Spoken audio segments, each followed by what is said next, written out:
les bendiga, hermanos, en esta tarde. Es un gusto estar con ustedes alabando y exaltando el nombre del Señor.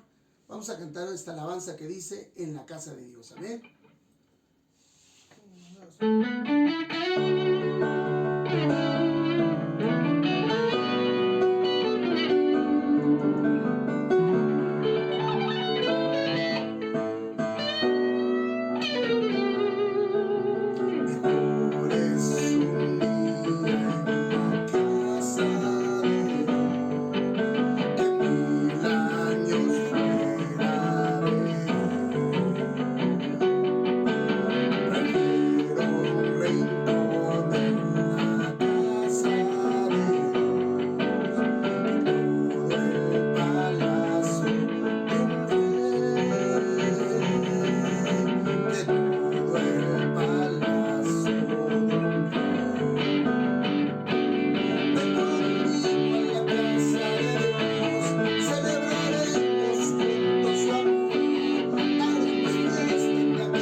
Señor, te adoramos y te bendecimos, Padre, y creemos que todo es posible, Señor.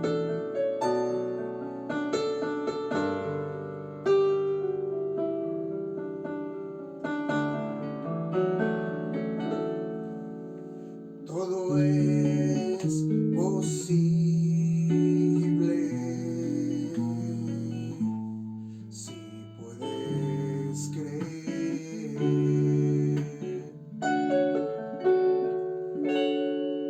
Todo es posible.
Gracias, Señor. Muchas gracias, Padre.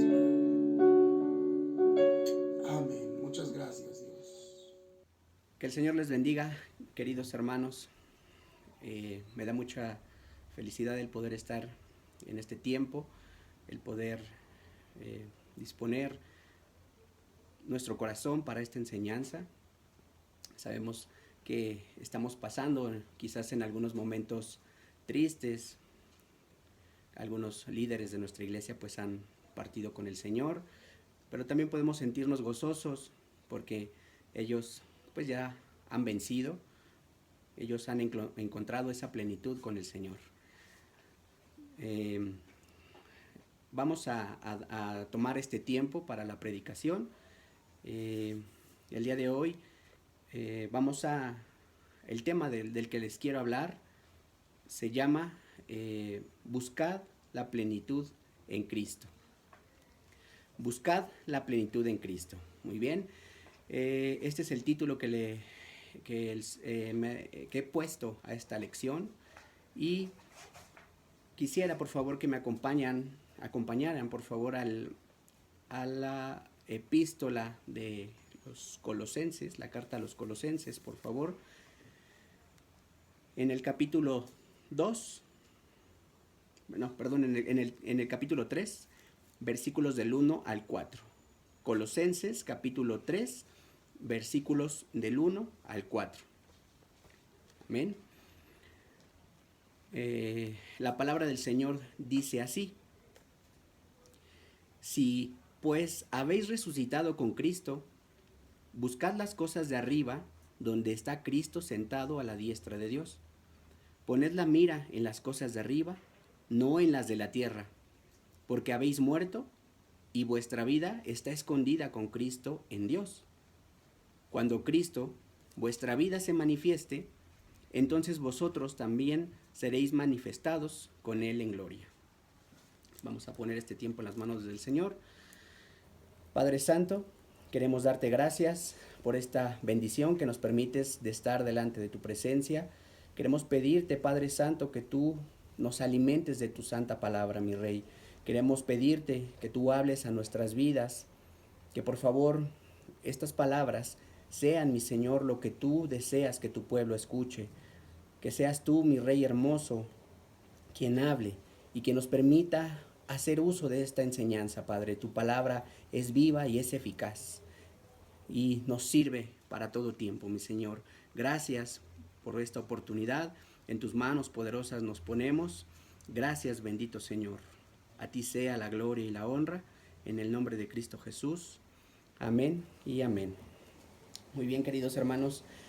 Bueno, el ser humano, desde la antigüedad, siempre ha tendido a buscar la felicidad, la armonía, el sentirse pleno,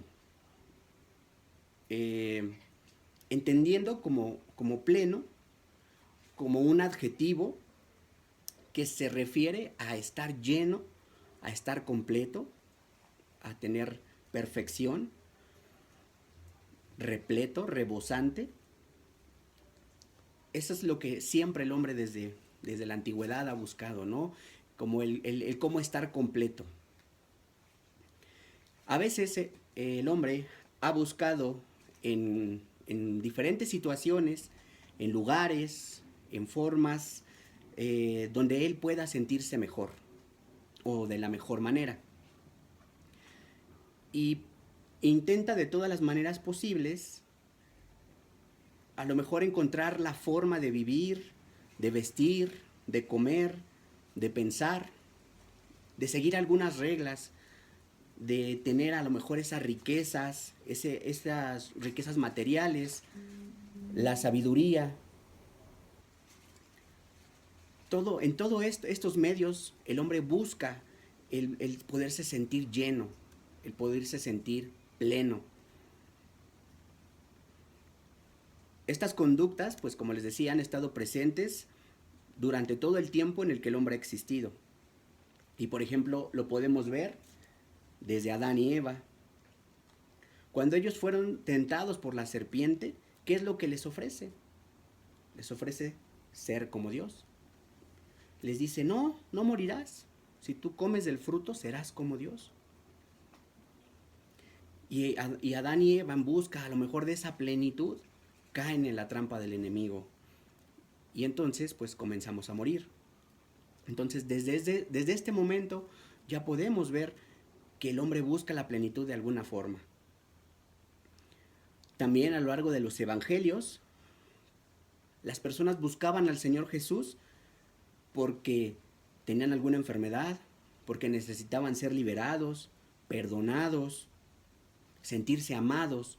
Y entonces encontraban en Él esa puerta que los iba a llevar al reino de los cielos. Esa era la plenitud que ellos buscaban y no estaban equivocados.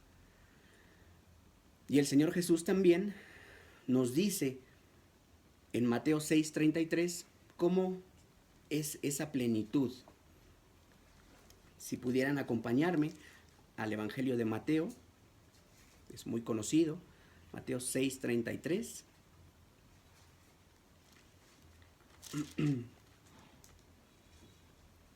Dice, mas buscad primeramente el reino de Dios y su justicia, y todas estas cosas os serán añadidas. Esa era la plenitud que el Señor Jesús nos estaba animando a buscar el reino de los cielos. Nuestros hermanos pues ya encontraron y están en el reino de los cielos. Sin duda, esta situación, el buscar la plenitud, se ha intentado siempre, desde mucho antes, en el tiempo de la visitación de nuestro Señor Jesús, como les decía, y también durante el ministerio de Pablo, que es la carta en la que pues estamos ocupados en este momento. Actualmente esa es la pregunta que todos se hacen. ¿Cómo podemos encontrar la plenitud? ¿Cómo podemos llegar a ser plenos? Y entonces, la palabra plenitud en la palabra de Dios, en griego, la etimología es pleroma, y dice que es aquello de lo que algo está lleno. Y se utiliza así de la gracia y verdad manifestada en Cristo. Cuando nosotros encontramos en la palabra de Dios, esta palabra, pleroma, es aquello de lo que se está lleno. Y se utiliza así de la gracia y verdad manifestada en Cristo. Entonces, eso significa pleroma, el estar llenos del Señor Jesús. Cuando el apóstol Pablo escribe esta carta a la iglesia de Colosas, que en su mayoría eran personas gentiles, había judíos, pero la mayoría era gentil, era porque estaban siendo amenazados, al igual que la iglesia de Galacia, para practicar algunas de las cosas que los judíos cristianos querían que participara.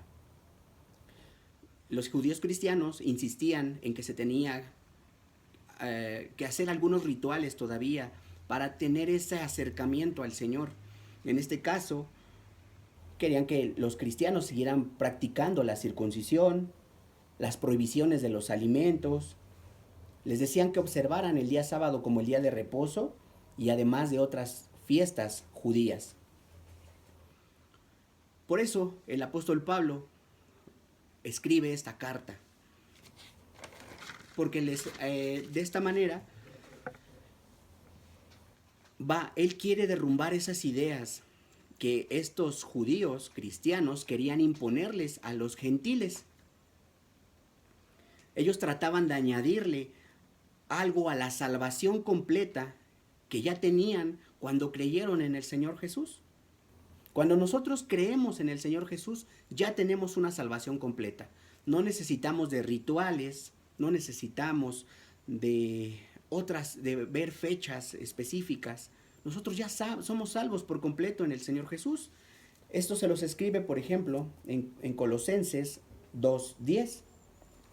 Ahí dice, y vosotros estáis completos en Él, que es la cabeza de todo principado y potestad. Estaba hablando del Señor Jesús.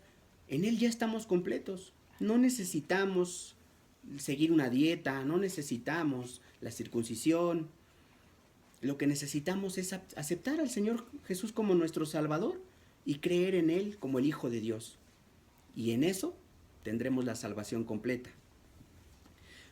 Sin embargo, los judíos querían que los gentiles fuéramos parte de esas tradiciones que ellos tenían para que pudiéramos tener una relación completa con el Señor. Pero aquí el apóstol Pablo se los dice claramente, ya estamos completos cuando creemos en el Señor Jesús como nuestro Salvador.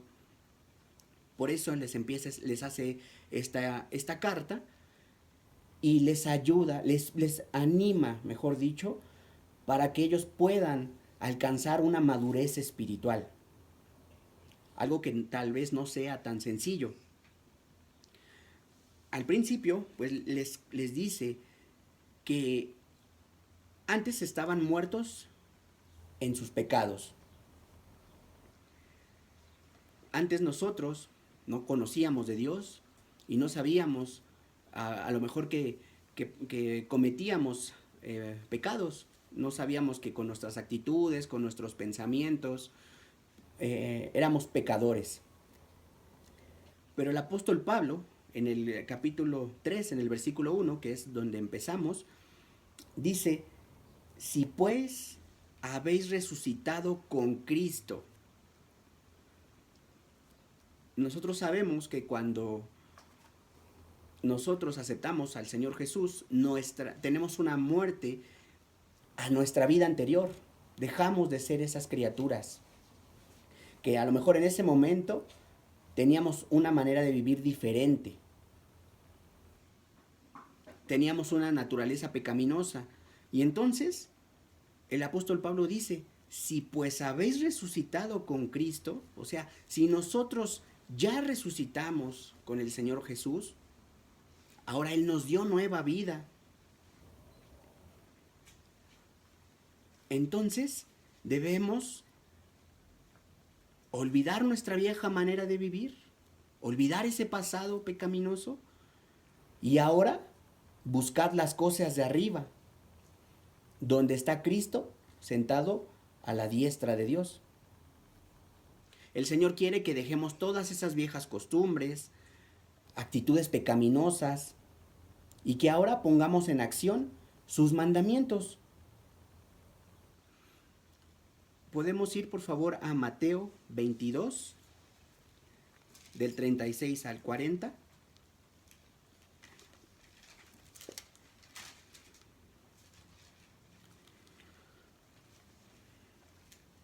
Maestro, ¿cuál es el gran mandamiento en la ley?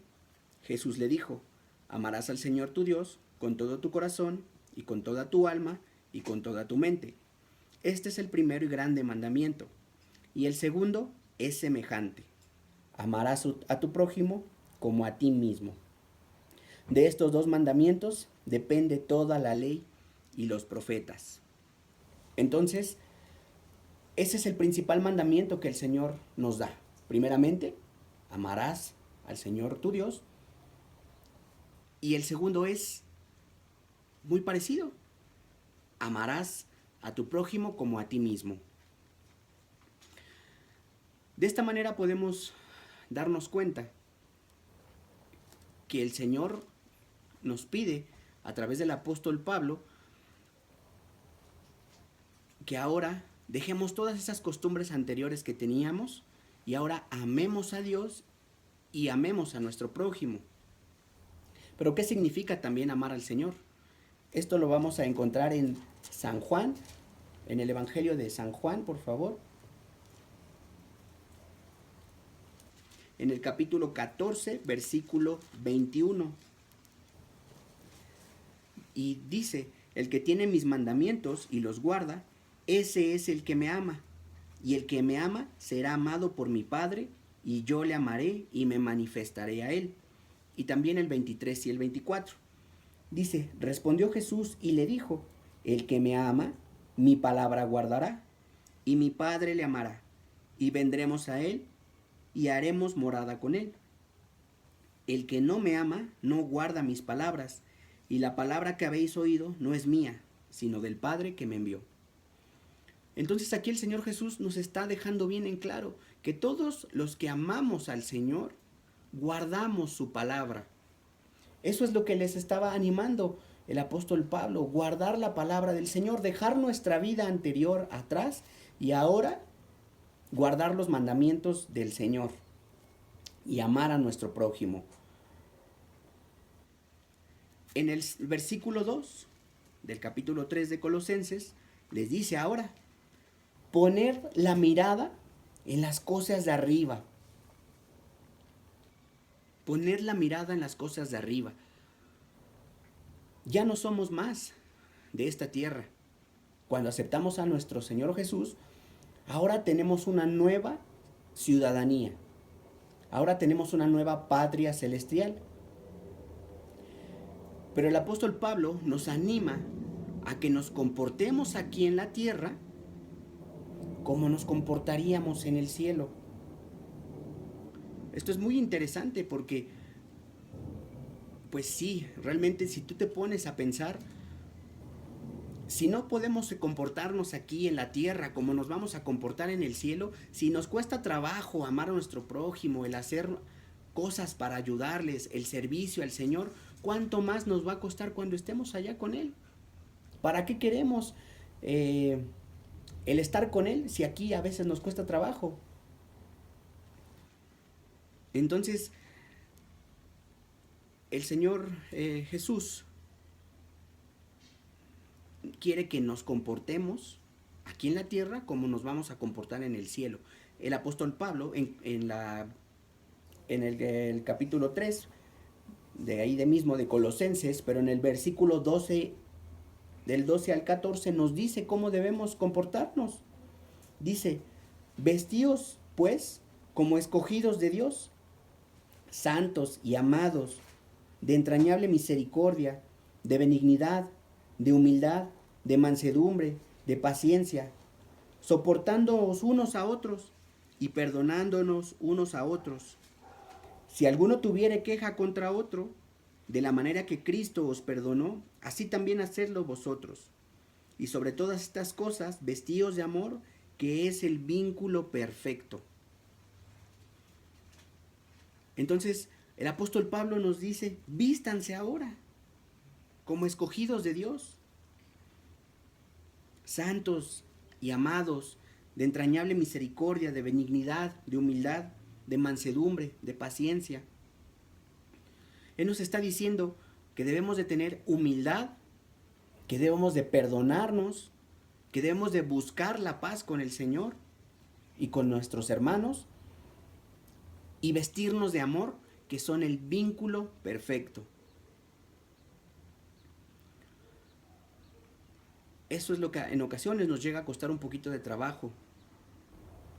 Pero esa es la forma en la que quiere que nos comportemos aquí en la tierra. Eso es a lo que se refiere. Poner los ojos en el cielo, comportarnos en la tierra como nos vamos a comportar en el cielo, vestidos como escogidos de Dios, santos y amados, con humildad.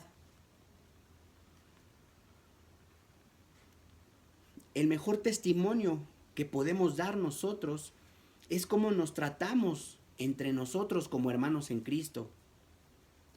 Es difícil que las personas que no conocen de Dios, si ven que nosotros nos tratamos mal, que hablamos mal de entre nosotros mismos, es difícil que ellos quieran ser cristianos, porque no van a querer conocer a un Dios que tolera estas cosas.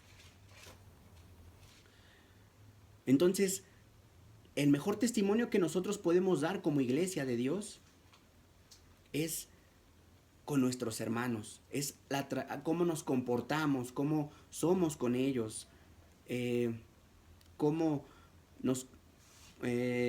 buscamos a lo mejor estar en comunión todos juntos. Esto podemos verlo en Hechos, por favor, en el libro de Hechos. capítulo 2, versículos del 44 al 47.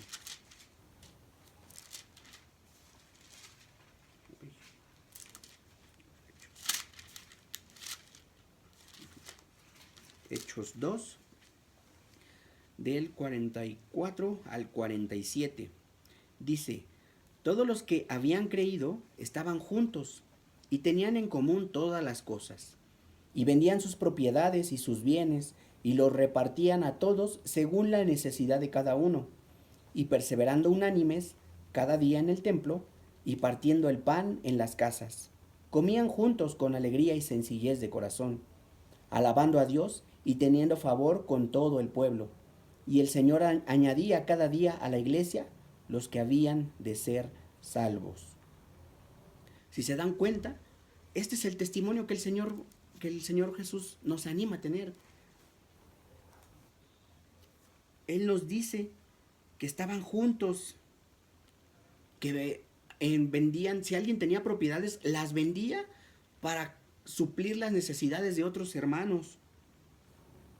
Tenían sencillez de corazón, alababan a Dios en todo tiempo y tenían favor con todo el pueblo. O sea, se llevaban bien, además de llevarse bien entre ellos mismos, se llevaban bien con todo el resto del pueblo. Y yo creo que entonces, por eso dice, y el Señor añadía cada día a la iglesia a los que habían de ser salvos, porque la gente veía a esos cristianos y a lo mejor sí les nacía y les decía, yo quiero ser como ellos. Yo quiero compartir el pan con mi familia, con mis hermanos, con mis vecinos. Eso era lo que el Señor quiere. Que ese testimonio que tengamos como iglesia, como hijos de Dios, anime a los que nos rodean para decir, yo quiero ser cristiano porque me gusta cómo son amorosos entre ellos, como si uno tiene un problema, todos le echan bolita, oración, en sus necesidades. Ese es el tipo de cristiano que nuestros vecinos necesitan. Entonces, eso es poner la mirada en las cosas de arriba, comportarnos aquí en la tierra como nos vamos a comportar en el cielo. Nos dice que no nos fijemos en las actitudes e influencias que hay en la tierra. En la segunda parte que dice, poned la mirada en las cosas de arriba, no en las de la tierra. O sea, las influencias que aquí vemos, las actitudes, eso el Señor no quiere que lo veamos, sino que veamos lo que hay en el cielo. En el versículo 3 dice, porque habéis muerto.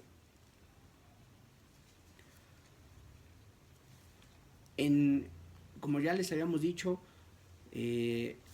nosotros ya, nuestra naturaleza vieja debe de estar muerta. Ya no debemos de pensar, ni ser, ni actuar como éramos antes de conocer a Cristo. Pero esto nos puede pasar a cualquiera. En algún momento podemos tener a lo mejor una situación de debilidad y podemos caer en una actitud que teníamos antes. Vamos a Gálatas 2:20, por favor.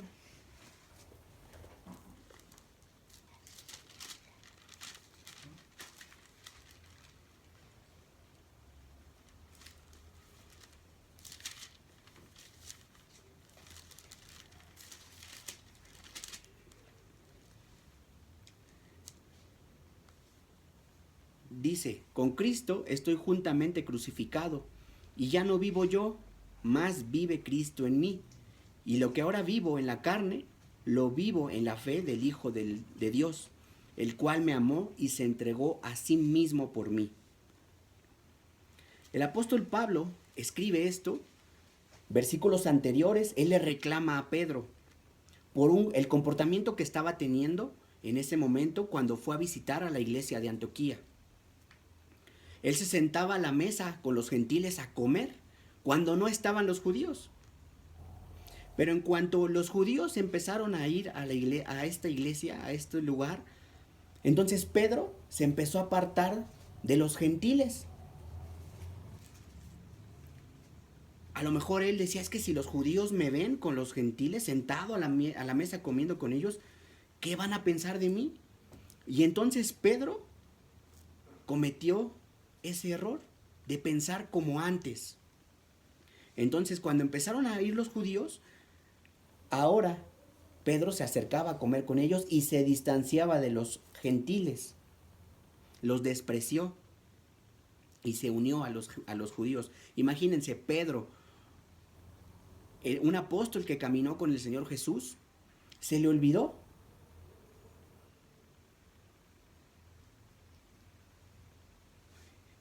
Y volvió a ser como antes, volvió a tener ese pensamiento de judío y se juntó con los judíos e hizo a un lado a los gentiles. Y por eso Pablo le dice que con Cristo él está crucificado y que ya no vive él como judío. Ahora él está muerto y es la enseñanza de Cristo la que vive en él. Para Pablo, el judío que tenía murió a sus creencias anteriores, a sus actitudes anteriores, a sus pensamientos anteriores, y por eso le reclama a Pedro que no haga eso. Porque, como dice en Colosenses 3:11, para el Señor ya no hay griego, ni judío, y circunciso, ni incircunciso, bárbaro, ni escita, siervo, ni libre, sino que Cristo es el todo y en todos. Eso es lo que le dice. Ya no hay más gentiles, ya no hay más judíos, siervos, esclavos, libres. En otra carta dice que ya no hay hombre ni mujer, que todos ahora somos en Cristo.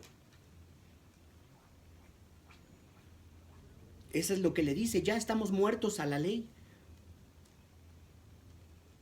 Ahora es Cristo el que vive en mí.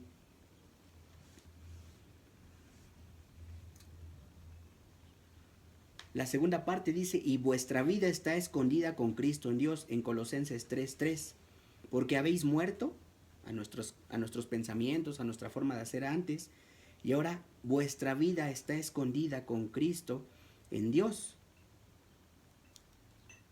¿Qué significa el que el Señor Jesús tiene nuestra vida escondida? Vamos por favor a Apocalipsis 21, Apocalipsis capítulo 21, versículos 7 y 8.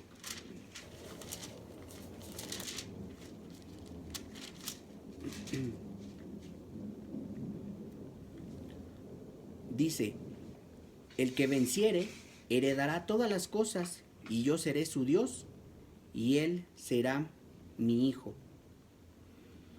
Pero los cobardes e incrédulos, los abominables y homicidas, los fornicarios y hechiceros, los idólatras y todos los mentirosos tendrán su parte en el lago que arde con fuego y azufre, que es la muerte segunda.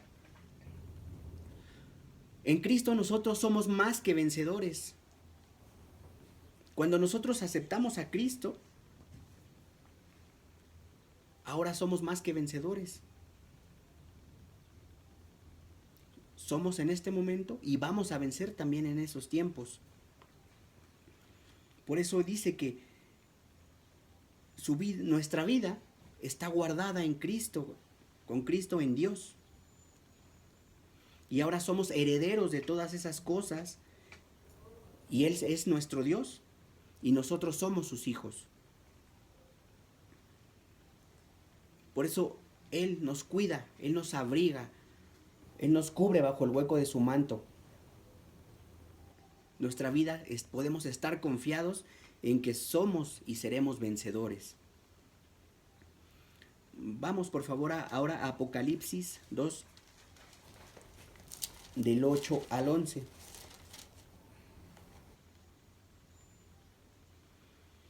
Dice, y escribe el ángel de la iglesia en Esmirna, el primero y el postrero, el que estuvo muerto y vivió. Dice esto, yo conozco tus obras y tu tribulación y tu pobreza, pero tú eres rico. Y la blasfemia de los que se dicen ser judíos y no lo son, sino sinagoga de Satanás. No temas en nada lo que vas a padecer. He aquí el diablo echará a algunos de vosotros en la cárcel, para que seáis probados, y tendréis tribulaciones por 10 días. Sé fiel hasta la muerte, y yo te daré la corona de vida. El que tiene oído, oiga lo que el Espíritu dice a las iglesias. El que venciere, no sufrirá daño de la segunda muerte. En Apocalipsis 21, 7, 8 veíamos cuál era los que van a la segunda muerte. Los cobardes, los incrédulos, los abominables, los homicidas, los fornicarios. Pero en cambio, aquí dice que el Señor Jesús, porque Él es el primero y el último, Él dice que nos conoce a su iglesia y nos dice que no tengamos miedo, que seamos fieles hasta la muerte. Y entonces nos dará la corona de vida. Nuevamente nos dice, y el que venciere no sufrirá daño de la segunda muerte. Entonces el Señor tiene guardadas nuestras vidas, siempre y cuando nosotros nos mantengamos fieles al obedecer su palabra. Nuestra vida está guardada, está escondida en Cristo Jesús, Señor nuestro. Pero nos pide, como les decía en este último capítulo de Apocalipsis, ser fieles y obedientes hasta morir o hasta cuando Cristo venga en su gloria. Regresemos al último versículo de esta enseñanza en Colosenses, por favor. Colosenses 3:4. Cuando Cristo, vuestra vida, se manifieste, entonces vosotros también seréis manifestados con Él en gloria. Entonces, nuestra vida está guardada en Cristo y debemos de ser fieles y obedientes hasta morir o hasta cuando el apóstol Pablo dice, cuando Cristo, vuestra vida, se manifieste. El apóstol Pablo lo que quiere decir es que está hablando de su regreso, del regreso del Señor Jesús a establecer ese reino nuevo.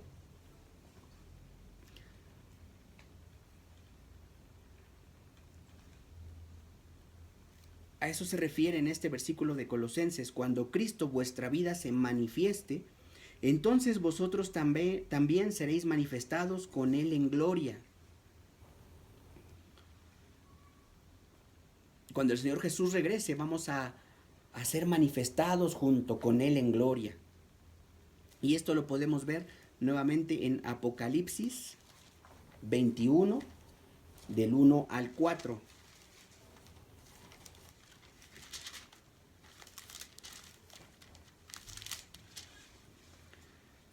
Dice, vi un cielo nuevo y una tierra nueva, porque el primer cielo y la primera tierra pasaron, y el mar ya no existía más. Y yo, Juan, vi la santa ciudad, la nueva Jerusalén, descender del cielo de Dios, dispuesta como una esposa ataviada para su marido. Y oí una gran voz del cielo que decía, he aquí el tabernáculo de Dios con los hombres, y Él morará con ellos, y ellos serán su pueblo. Y Dios mismo estará con ellos como su Dios. Enjugará Dios toda lágrima de los ojos de ellos, y no habrá muerte, ni habrá más llanto, ni clamor, ni dolor, porque las primeras cosas pasaron. Esa nueva Jerusalén es su iglesia. Somos nosotros, los que fuimos fieles y obedientes. Y estamos preparados como una novia ataviada, como una novia hermosa, vestida para su prometido, para nuestro Señor Jesús. Entonces nos está diciendo que si somos fieles y que si somos obedientes, nuestra vida está guardada en Él. Y cuando el Señor Cristo regrese por su iglesia, a establecer ese nuevo reino, vamos a ser esa novia hermosa, vestida para su prometido, vestida para nuestro Señor Jesús. Y esa es la gloria a la que se refiere el apóstol Pablo cuando dice, se manifieste, cuando Cristo vuestra vida se manifieste, entonces también vosotros, su iglesia, seréis manifestados con Él en gloria. Una novia hermosa, ataviada para nuestro prometido, el Señor Jesús. Así se manifestará la gloria de Dios en el Señor Jesús y seremos también glorificados junto con Él en sus bodas. Entonces llama la atención porque podremos pensar a lo mejor hasta aquí vamos a encontrar la plenitud con esta gloria, en esta gloria que el apóstol Pablo dice en el versículo 4. Pero hay que reflexionarlo, hermanos. No es en ese momento en el que tendremos la gloria. No llegaremos a la plenitud en ese momento. Más bien, ya deberíamos de haber estado en esa plenitud. El apóstol Pablo dice que en estos 4 versículos, que la plenitud, el estar llenos, repletos de Cristo, comienza, número 1, desde que creemos en Él como nuestro Salvador. Desde ahí debe de empezar esa plenitud. Y después, seguir avanzando, hasta que, como decíamos, maduremos espiritualmente. De que dejemos a un lado nuestra vieja manera de vivir. Eso es el madurar espiritualmente. Cuando ponemos la mira en las cosas de arriba y nos comportamos aquí en la tierra como nos comportaríamos allá en el cielo. Y cuando cambiamos nuestro pensamiento, nuestra vieja manera de vivir, nuestras formas, nuestras actitudes, al pensamiento de Cristo, porque ya morimos en nuestra carne. Y ahora hay que ser fieles hasta nuestra muerte o hasta que Él regrese por nosotros. Eso es lo que el apóstol Pablo nos quería decir. La plenitud la vamos a encontrar desde que creemos en el Salvador. Sí, es hermoso cuando estemos ya con Él como esa novia ataviada y hermosa, glorificada para Él. Pero ese no es el momento de la plenitud. El momento de la plenitud debería iniciar desde que aceptamos a nuestro Señor Jesús como nuestro Salvador. Esa es la verdadera vida y la plenitud a la que el apóstol Pablo seguramente se refería al escribir estos versículos de Colosenses. Y que también otro apóstol, el apóstol Juan, si pudiéramos ir a el Evangelio de Juan 17:3, por favor, ya como último.